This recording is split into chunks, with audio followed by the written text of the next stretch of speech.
नमस्ते, स्वागत है आपका हमारे new trick with 3D channel में। चलिए शुरू करते हैं क्लास 6 की साइंस।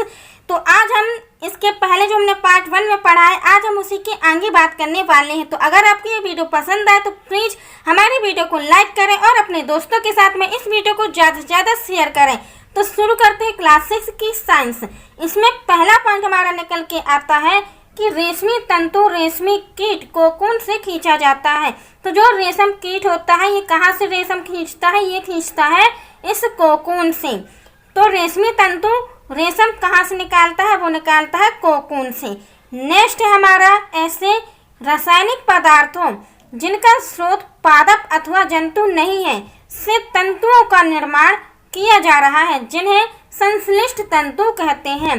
तो देखिए, ऐसे रासायनिक पदार्थों जिनका स्रोत ना तो पेड़ पौधे हैं और ना ही जीव जंतु हैं, उनसे किसका निर्माण हो रहा है? उनसे तंतुओं का निर्माण हो रहा है। लेकिन रासायनिक पदार्थों का कोई स्रोत नहीं है, ना तो पादप है ना ही जंतु है, फिर भी किसका निर्माण कर रहे हैं? तंतुओं का निर्माण कर रहे हैं, जिन्हें हम क्या कहते हैं? संश्लिष्ट तंतु कहते हैं। जैसे कि पॉलिएस्टर, नायलॉन, एक्रिलिक तंतुओं के कुछ उदाहरण हैं। तो अगर आपसे पूछा जाए कि तंतुओं के इनमें से कौन से एग्जाम्पल है, तो वो है आपका पॉलिएस्टर, जो पॉलिएस्टर कपड़ा होता है, नायलॉन का कपड़ा होता है, एक्रिलिक आता है। ये सभी क्या है? हमारे तंतुओं के उदाहरण माने जाते हैं, मतलब कि संश्लिष्ट तंतु के उदाहरण माने जाते हैं। नेक्स्ट है हमारा साधारणतया कपास के पौधे वहाँ उगाए जाते हैं जहाँ की मृदा काली और जलवायु उष्ण होती है। तो देखिए, कपास के पौधे या फिर कहाँ रुई के पौधे, तो कपास के पौधे कहाँ उगाए जाते हैं? जहाँ की मिट्टी काली होती है, जो काली मिट्टी जहाँ की होती है वहीं आप क्या है? कपास के पौधे उगा सकते हैं। और जहाँ की वायु क्या है? जहाँ की जलवायु क्या है? उष्ण हो। तो अगर आपको कपास के पौधे लगाना है तो उसके लिए आपको क्या देखना पड़ेगा? काली मिट्टी देखनी पड़ेगी कि वहाँ की मिट्टी कैसी हो? काली हो, और जलवायु कैसा हो? उष्ण हो, तभी आप कपास के पौधे लगा सकते हैं। नेक्स्ट है कपास बीज को बिनौले भी कहते हैं। तो जो कपास के बीज होते हैं उसे हम बिनौले भी कहते हैं। नेक्स्ट है भारत में पटसन जिसे जूट कहते हैं। तो भारत में पटसन प्रमुख रूप से पश्चिम बंगाल, बिहार और असम में उगाया जाता है। तो कहाँ कहाँ उगाया जाता है जूट या फिर पटसन?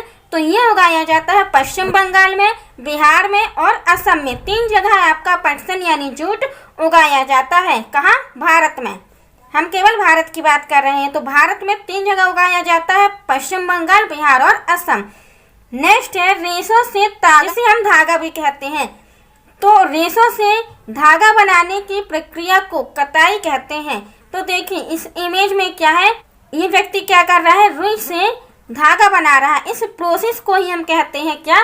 कताई। नेक्स्ट है हमारा कताई के लिए एक सरल युक्ति हस्त तकुआ का उपयोग किया जाता है, जिसे तकली कहते हैं। तो हस्त तकुआ का ही दूसरा नाम क्या है? तकली है। तो कताई के लिए जो सरल युक्ति है वो क्या है? हस्त तकुआ है, और हस्त तकुआ का दूसरा नाम है तकली। नेक्स्ट है वस्त्रों की बुनाई करघों पर की जाती है। तो वस्त्रों की बुनाई, कपड़ों की बुनाई किस पर की जाती है? वो की जाती है करघों पर, जैसे कि आप इमेज में भी देख पा रहे हैं। तो ये करघे जो होते हैं या तो कैसे होते हैं? हस्त प्रचलित होते हैं। इन करघों को या तो हम किससे? हाथ से चला सकते हैं, और विद्युत प्रचलित होते हैं, मतलब कि लाइट से भी जिन्हें हम चला सकते हैं। नेक्स्ट है ऐसे पदार्थ जिनसे वस्तुओं को देख तो सकते हैं परंतु स्पष्ट नहीं देख सकते, पारभासी कहते हैं। जैसे कि कागज में तेल की कुछ बूंदों को डालना।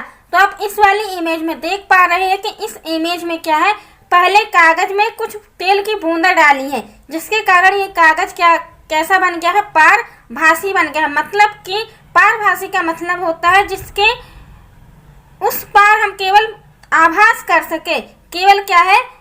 महसूस कर सके कि हाँ कुछ दिखाई दे रहा है, पूरा का पूरा स्पष्ट रूप से दिखाई नहीं दे रहा है, उसे ही हम पारभासी कहते हैं। और जो हमारा ये फर्स्ट वाला है, ये है हमारा अपारदर्शी, जिसके उस पार क्या है? कुछ भी दिखाई ना दे, वो होता है हमारा अपारदर्शी। ये वाला क्या है?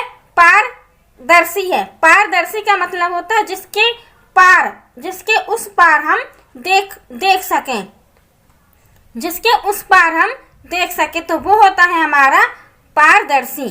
नेक्स्ट है कांच, जल, वायु तथा कुछ प्लास्टिक पारदर्शी पदार्थों के उदाहरण हैं। तो जैसे कि आप इमेज में अभी देख पा रहे हैं, इन कांच की बर्नियों में क्या है, कुछ सामान भरा हुआ, तो ये सामान क्या है, हमें दिखाई दे रहा है, इसीलिए क्या है, पारदर्शी है, जिसके आर पार हम देख सके, तो वो है हमारा पारदर्शी। जैसे कि एग्जाम्पल, ये एग्जाम्पल ही आपसे पूछे जाते हैं पेपर में कि पारदर्शी का इनमें से कौन सा एग्जाम्पल है सही, अपारदर्शी का कौन सा है, पारभासी का कौन सा है। तो आपको सभी के एग्जाम्पल बहुत अच्छे से याद रखना है। तो जैसे कि हमने यहाँ पारदर्शी की भी बात की, पारदर्शी कौन कौन से होते हैं, या तो कांच की बाटल होगी, कांच की बरनी होगी, या जल होगा, जल से भी हम आर पार देख पाते हैं, वायु हो गई, और कुछ प्लास्टिक के बाटल हो गई, कुछ डिब्बे हो गए, जिनके आर पार हम देख पाते हैं। तो ये होते हैं हमारे पारदर्शी के एग्जाम्पल। नेक्स्ट है बंद लकड़ी का डिब्बा या बॉक्स, जिसे हम बॉक्स कहते हैं। तो बंद लकड़ी का डिब्बा या बॉक्स, गत्ते के डिब्बे अथवा धातु के पात्र अपारदर्शी के उदाहरण हैं।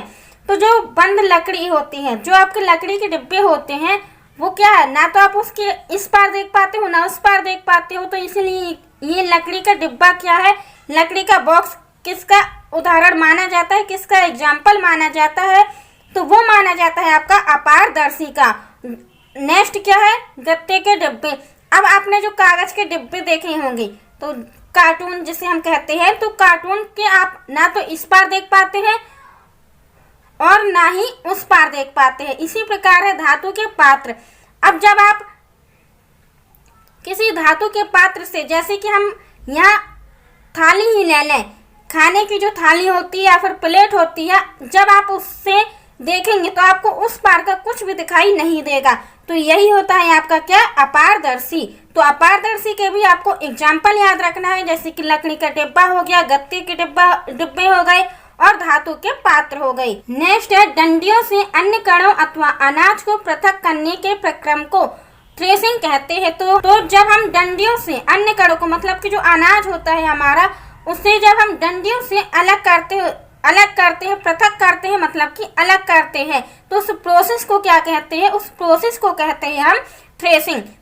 तो जो आपका निस्पंदन है, ये निस्पंदन ना होके क्या है, निस्यंदन है। निस्यंदन को ही हम फिल्टर कहते हैं। नेक्स्ट है हमारा निष्पावन का उपयोग पवनों अथवा वायु के झोंकों द्वारा मिश्रण से भारी तथा हल्के अवयवों को पृथक करने में किया जाता है। तो निष्पावन विधि का उपयोग कहाँ किया जाता है, वो किया जाता है मिश्रण को अलग करने में।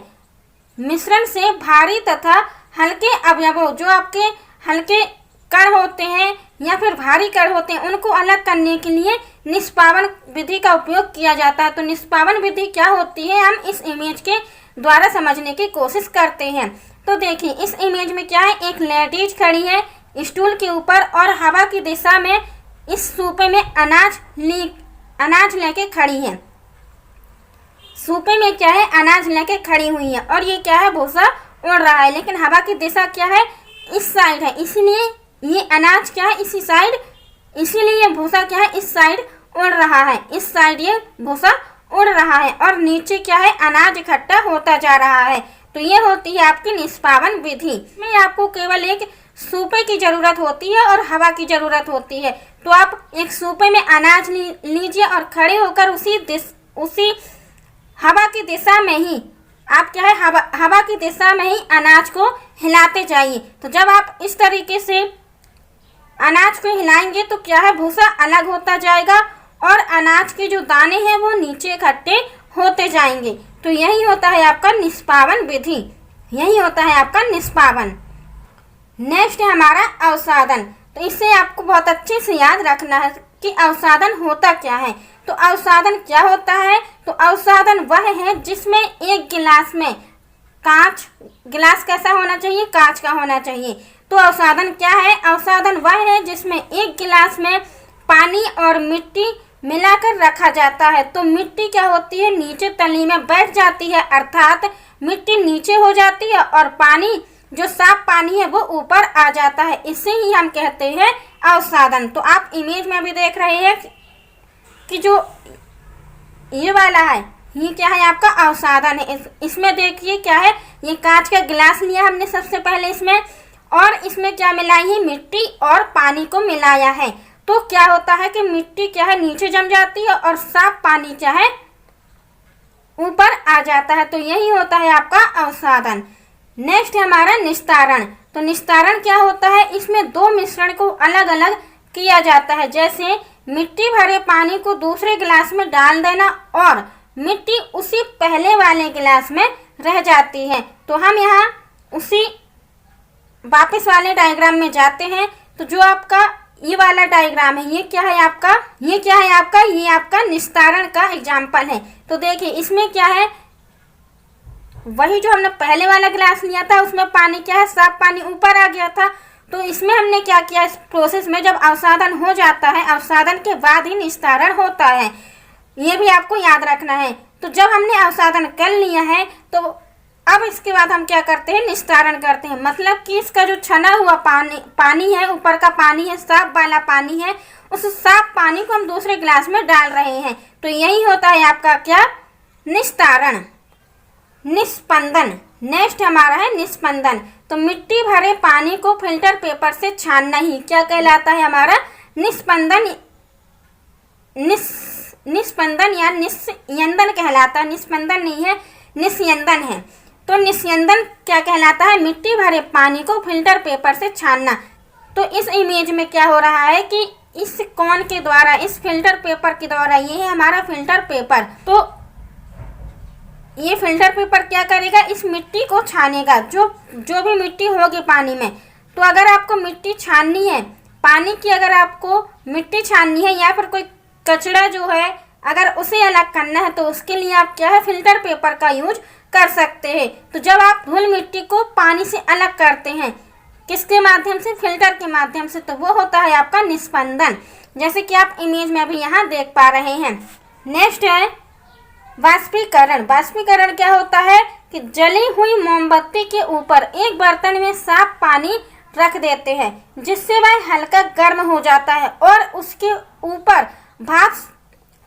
ऊपर से भाप निकलने लगती है। इसे ही हम वाष्पीकरण कहते हैं। तो एक मोमबत्ती लेना, मोमबत्ती को किसी स्टैंड में रखना, एक मोमबत्ती लेना, जली हुई मोमबत्ती लेना और उसे एक स्टैंड में रख देना। फिर उसके ऊपर क्या है, साफ पानी रख देना। उसके ऊपर क्या कर रख दोगे आप, साफ पानी रख दोगे। और फिर जब उसके ऊपर, बर्तन के ऊपर आप क्या है, कुछ ढाक दोगे।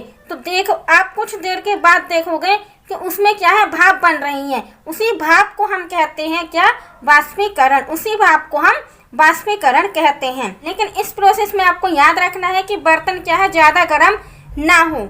आपको ज़्यादा देर तक नहीं रखना है। जब उस बर्तन में छोटी छोटी सी फुटकी पड़ जाए, छोटे छोटे से दाने से आ जाए, तब आपको उस प्लेट को जो आपने बर्तन के ऊपर ढाकी है उसे निकाल लेना है। जब आप उसे निकालेंगे तब आपको पता चलेगा कि इसमें क्या है, इसमें क्या है, भाप बन गई है।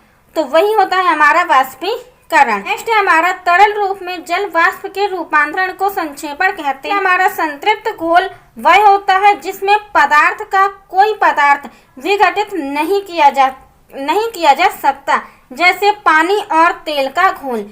तो देखिए इसमें क्या है, संतृप्त घोल क्या होता है, वह घोल होता है जिसके पदार्थों को हम अलग नहीं कर सकते।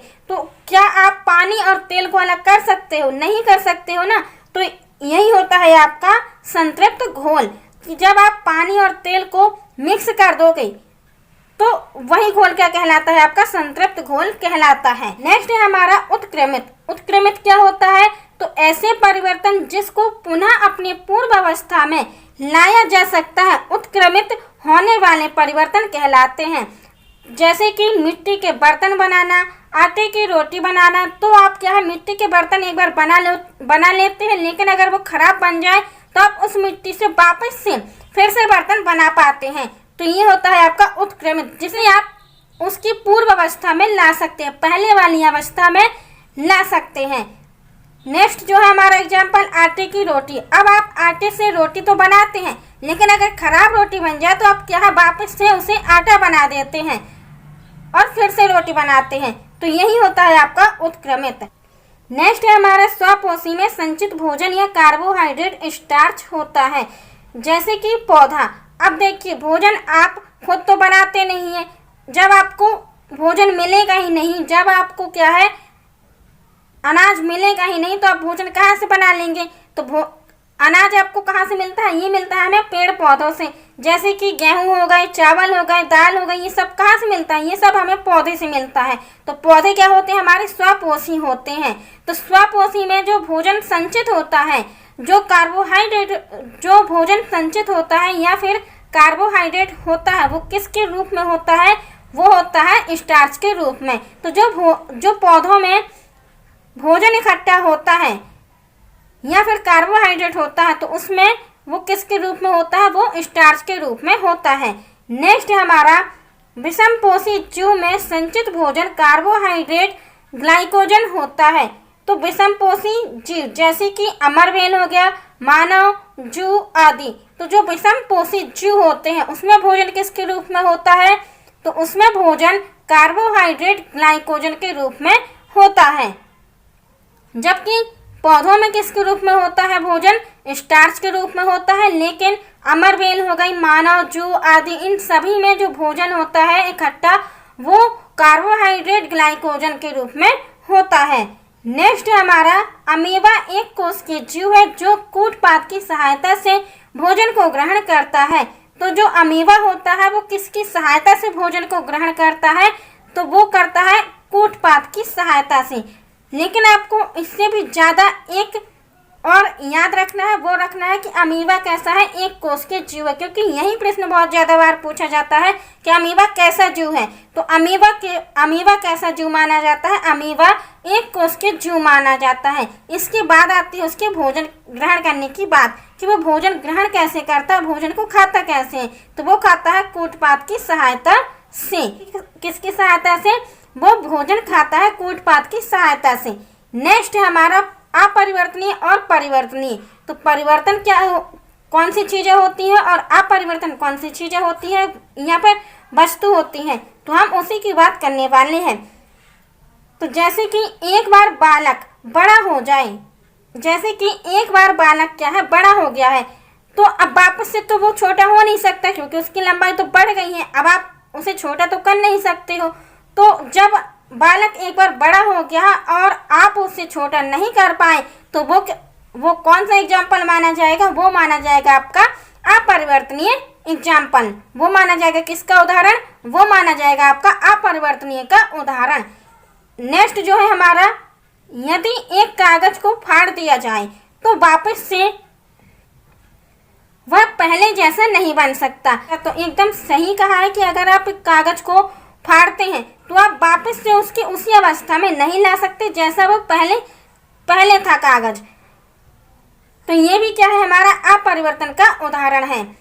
नेक्स्ट है हमारा, चाय प्लस पानी उबाला जाए तो चाय और पानी को अलग नहीं किया जा सकता। एकदम सही बात है कि जब आप चाय और पानी को उबालेंगे तो ना तो आप चाय को अलग कर सकते हो उसमें से, कहने का मतलब है कि चाय के पत्ते जो आप डालते हो, ना तो आप उसे अलग कर सकते हो पानी से, और ना ही पानी से चाय को अलग कर सकते हो, क्योंकि वो दोनों क्या है, मिक्स हो गए हैं। अब तो चाय बन चुकी है। तो ये होता है आपका अपरिवर्तनीय का उदाहरण। नेक्स्ट है हमारा, सिकी हुई रोटी को वापस लोई नहीं बना सकते। तो जब एक बार रोटी सिक जाती है तो वापस से तो आप उसे लोई नहीं बना सकते हो, वापस से उसे आप आटे में कन्वर्ट नहीं कर सकते हो। तो ये भी किसका है, अपरिवर्तनीय का उदाहरण है। नेक्स्ट है हमारा, दूध को फाड़ के पनीर बनाना, लेकिन वापस से दूध नहीं बना सकते। तो अगर आपने दूध को फाड़ के पनीर बना दी है, तो अगर आप सोचें कि अब उस पनीर से आप दूध बना लें, तो ऐसा नहीं हो सकता। तो यही होता है आपका अपरिवर्तनीय उदाहरण। नेक्स्ट हमारा है, मोमबत्ती को जलाकर वापस अपनी पुनः अवस्था में नहीं लाया जा सकता। तो कहने का मतलब है कि अगर आपने एक बार मोमबत्ती को जला दिया है, तो अब तो वो छोटी हो गई है या फिर पूरी तरह से जल गई है, तो अब आप क्या है, उसे वापस नहीं ला सकते हो। तो यही है आपका अपरिवर्तनीय उदाहरण। नेक्स्ट है हमारा परिवर्तनीय। अब कौन कौन सी चीज़ें परिवर्तित हो जाती हैं, तो देखिए, बालक का पढ़ना अब बालक क्या है, अभी बढ़ रहा है, पूरी तरह से उसकी लंबाई बढ़ी नहीं है। तो बालक का बढ़ना क्या है, बालक का बढ़ना क्या है, ये परिवर्तनीय कारक है, परिवर्तनीय का उदाहरण है।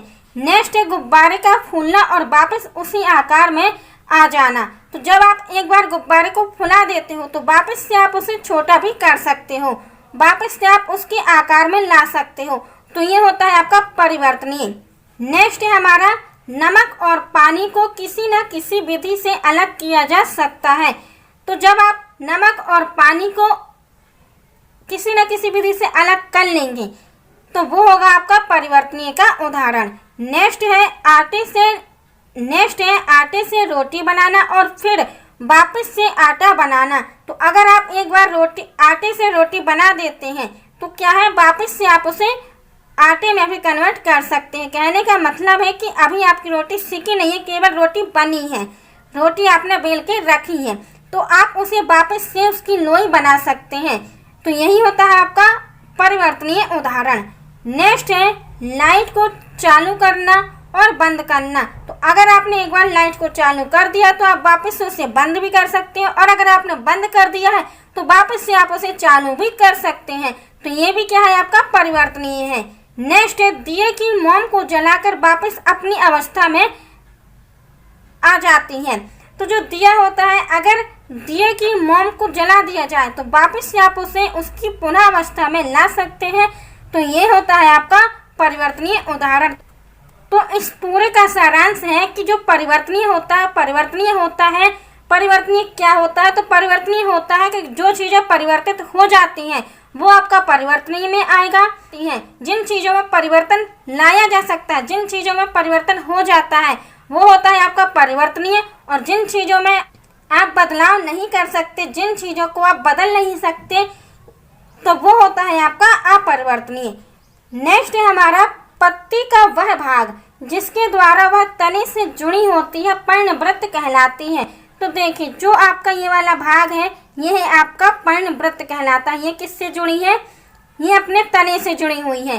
तो ये वाला पॉइंट आपका क्या कहलाता है, पर्णवृत्त कहलाता है। और ये हो गया हमारा तना, और ये क्या है, पूरी पत्ती है, और ये हो गया हमारा पटल। जो ये है ये दोनों क्या है, हमारा पटल है। नेक्स्ट है हरे तथा कोमल तने वाले पौधे साग कहलाते हैं, जैसे पालक, धनिया आदि। तो हम इस इमेज में अभी देखते हैं। तो इस इमेज में क्या है, जो ये वाला है ये क्या है, आपका साग का एग्जाम्पल है, और जो आपका ये वाला है ये है आपका झाड़ का एग्जाम्पल, और ये क्या है, पूरा का पूरा वृक्ष है। तो इसके भी एग्जाम्पल आपको याद रखने हैं कि साग में कौन कौन से एग्जाम्पल आ सकते हैं। तो साग में आएंगे जो हरे होंगे पौधे और जिनका तना क्या है, एकदम कोमल होगा, एकदम मुलायम होगा। तो आपने पालक की भाजी तो खाई होगी, तो पालक की भाजी को देखना आप, उसका तना क्या होता है, एकदम मुलायम होता है और वो हरी होती है। तो इसीलिए इसे हमने किस में रखा है, इसे हम रख सकते हैं साग में। इसे हम क्या कह सकते हैं, साग कह सकते हैं। नेक्स्ट है हमारा कमजोर तने वाले पौधे सीधे खड़े नहीं हो सकते और यह भूमि पर फैल जाते हैं, इन्हें विसर्पी लता कहते हैं। तो जो पौधे जिनके तने कमजोर होते हैं, सीधे खड़े नहीं हो पाते और वो क्या करते हैं, भूमि पर फैल जाते हैं, तो उसे हम कहते हैं विसर्पी लता। मतलब कि विसर्पी लता मतलब कि जो सर्प की तरह केवल नीचे नीचे ही चले, सर्प की तरह क्या है, नीचे नीचे ही चले, उसे कहते हैं विसर्पी लता। जैसे कि आप इस इमेज में भी देख पा रहे हैं, इस फ्रूट का क्या है, ये झाड़ी क्या है, केवल जमीन में ही फैली हुई है। ये इसका तना क्या है, बहुत ही ज़्यादा कमज़ोर है, इतना ज़्यादा कमज़ोर है कि ये सीधा खड़ा नहीं हो पा रहा है। ये पूरा पेड़ क्या है, जमीन पर ही लेटा हुआ है। तो यही है आपका विसर्पी लता। या फिर अगर हम लौकी की बात करें तो लौकी भी क्या है, इसी प्रकार से होती है। कद्दू क्या है, कद्दू भी इसी प्रकार से होता है, जिसका तना कमजोर होता है और जो सीधा नहीं खड़ा हो पाता, जो भूमि पर फैला होता है, उसे ही हम कहते हैं विसर्पी लता। नेक्स्ट है हमारा ऐसे पौधे जो आसपास के ढांचे की सहायता से ऊपर चढ़ जाते हैं, आरोही कहलाते हैं, जैसे कि अमरबेल और मनी प्लांट। अब जो आपका मनी प्लांट है, मनी प्लांट किस में आता है? ये आता है आपका आरोही लता में। ये आपका आरोही लता में आता है, जो किसी की सहायता से, अपने आसपास के ढांचे की सहायता से, जैसे कि ये लकड़ी है, अब लकड़ी की सहायता से क्या है, मनी प्लांट ऊपर चढ़ रही है, तो यही होता है आपका आरोही लता। पत्ती के चपटे हरे भाग को फलक कहते हैं। तो जो पत्ती का चपटा और हरा भाग होता है उसे हम फलक कहते हैं। नेक्स्ट है पत्ती के मध्य में एक मोटी सिरा दिखाई देती है, जिसे मध्य सिरा कहते हैं, जैसे कि केले का पेड़। अब आप क्या है, केले के पेड़ को देखना, उसमें जो बीच वाली लाइन होती है मध्य सिरा होती है, जो उसमें बीच में क्या है, मोटी सी लाइन होती है, जिसे हम क्या कहते हैं, मध्य सिरा कहते हैं। उसी को हम मध्य सिरा कहते हैं। नेक्स्ट है हमारा पत्तियों पर सिराओं द्वारा बनाए गए डिजाइन को सिरा विन्यास कहते हैं। जैसे कि आपका जासवन का पेड़ हो गया। अब आप देखिए, जो जासवन का पेड़ होता है उसकी पत्तियों में कुछ डिजाइन बनी होती है, सिराएं बनी होती है, चाहे कुछ डिजाइन बनी होती है, उन्हीं डिजाइनों को हम क्या कहते हैं, सिरा विन्यास कहते हैं। दूसरा एग्जाम्पल है तुलसी का पेड़। अब आप तुलसी की पत्ती में देखना, उसमें लाइन सी बनी होती है, तो जो वो लाइन बनी होती है वो एकदम क्या है, एक क्रम में बनी होती है, तो वही होता है आपका सिरा विन्यास। नेक्स्ट हमारा पुष्प के केंद्र में स्थित भाग को स्त्री केसर कहते हैं। तो जो पुष्प का, फूल का क्या है, केंद्र होता है, जैसे कि ये केंद्र है आपका, तो यही आपका क्या कहलाता है, स्त्री केसर कहलाता है। तो फूल का जो बीच वाला भाग होता है वो आपका स्त्री केसर कहलाता है। और जो ये पीले पीले दिख रहे हैं, ये क्या है, हमारे पराग कोष कहलाते हैं। और पुंकेसर क्या कहलाता है, पुंकेसर आपका उसी के नीचे वाला भाग कहलाता है, उसी के नीचे वाला भाग आपका पुंकेसर कहलाता है। नेक्स्ट है अंडाशय में छोटी छोटी गोल संरचना दिखाई देती है, जिसे बीजांड कहते हैं। तो देखिए ये क्या है, अंडाशय है, इसमें क्या है, ये छोटी छोटी सी गोल संरचना दिखाई दे रही है, इसे ही हम क्या कहते हैं, बीजांड कहते हैं। मतलब जो बीज की तरह दिखाई दे वो कहलाएगा हमारा बीजांड। जालिका रूपी सिरा विन्यास युक्त पत्तियों वाले पौधों की जड़ कैसी होती है, मूसला जड़ होती है। तो जो जिनकी पत्तियों का सिरा विन्यास कैसा होता है, एकदम जाली रूप में होता है, तो उनके पौधों की जड़ें कैसी होती हैं, उनके पौधों की जड़ें होती हैं मूसला जड़, उसे हम मूसला जड़ कहते हैं। नेक्स्ट हमारा समांतर सिरा विन्यास युक्त पत्तियों वाले पौधों की जड़ें कैसी, रेशेदार होती हैं। इसे भी आपको अच्छे से याद रखना है कि जिसकी पत्ती कैसी होती है, जाली के रूप में होती है, उसकी जड़ कैसी होगी, मूसला जड़ होगी। और जिसकी पत्तियां कैसी, समांतर रूप में होंगी, तो उसकी जड़ कैसी होगी, उस पेड़ की जड़ कैसी होगी, तो उस पेड़ की जड़ आपको रेशेदार मिलेगी। नेक्स्ट है हमारा पुष्प के विभिन्न भाग, जैसे कि बाह्यदल, पंखुड़ी, पुंकेसर, स्त्री केसर आदि आते हैं। तो पुष्प के ये विभिन्न भाग हैं। तो आपसे ये भी पूछ लिया जाता है कि पुष्प के कौन कौन से भाग हैं। तो पुष्प के जो भाग हैं वो माने जाते हैं बाह्यदल, पंखुड़ी, पुंकेसर और स्त्री केसर। अब कैसे, तो देखिए इस इमेज में आप देख पा रहे हैं कि जो आपकी पत्ती है ये क्या है, फूल का बाह्यदल माना जाता है, और जो ये पंखुड़ी है तो ये आपकी पंखुड़ी कहलाती है। और स्त्री केसर की हमने बात पहले ही कर ली है। नेक्स्ट है गर्दन तथा सिर को जोड़ने वाली संधि क्या है, धुराग्र संधि कहलाती है। अब जो आपकी गर्दन है और सिर है, इन दोनों को कौन सी संधि जोड़े हुए हैं, तो इन दोनों को धुराग्र संधि जोड़े हुए हैं, इसे भी आपको याद रखना है।